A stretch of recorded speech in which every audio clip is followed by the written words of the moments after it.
Hujambo na karibu katika runinga yako ipendayo ya CTM yenye utangazaji bora na watangazaji wenye haiba waliobobea katika sekta ya uanahabari. Muhula huu ukiwa ni mpya kabisa ndani ya mwaka mpya, tunayoyatarajia ni mageni kabisa. Pia tuwe na ushirikiano na walimu wetu ili ndoto zetu ziweze kutimia.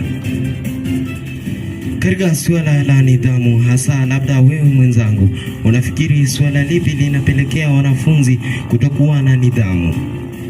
Hujambo na karibu katika habari zetu za CTM, ikiwa ni tarehe 16 ambayo ni siku ya Ijumaa, mwezi wa kwanza ambao ni Januari mwaka wa 2026. Ni mengi tumekuandalia, lakini kabla ya hayo tuanze na vidokezo. Jina langu ni Brian Onyango. Saman Kahush. Naam, ni miaka 7 tangu uzinduzi wa mtaala wa CBE nchini hapo mwaka jana.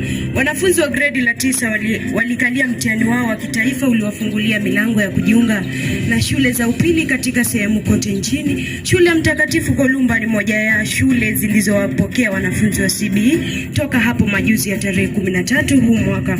Kama jumuiya Mtakatifu Kolumba tuwakaribisha sana. Nikiripotia katika runinga ya CTM ni wako Faith Nabashi.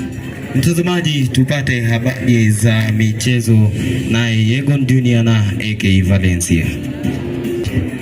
Hujambo na karibu katika habari zetu za michezo, ikiwa ni mwaka 2026.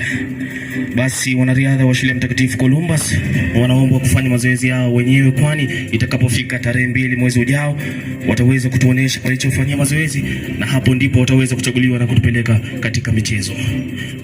Labda mwenzangu, mazingira ni muhimu kutunzwa. Na je, kulingana na wewe ni vipi tunaweza tukayatunza mazingira yetu? Na mtazamaji, kufikia hapo hatuna la ziada bali kukushukuru wewe kwa kuwa nasi kuanzia mwanzo hadi tamati ya habari hizi za CTM. Kwa mengi zaidi unatufuata katika mitandao yetu ya kijamii Facebook na YouTube, ama unaweza kubonyeza 336 kwa habari zaidi. Jina langu ni Brian Onyango. Mwenzake Saman Kahush.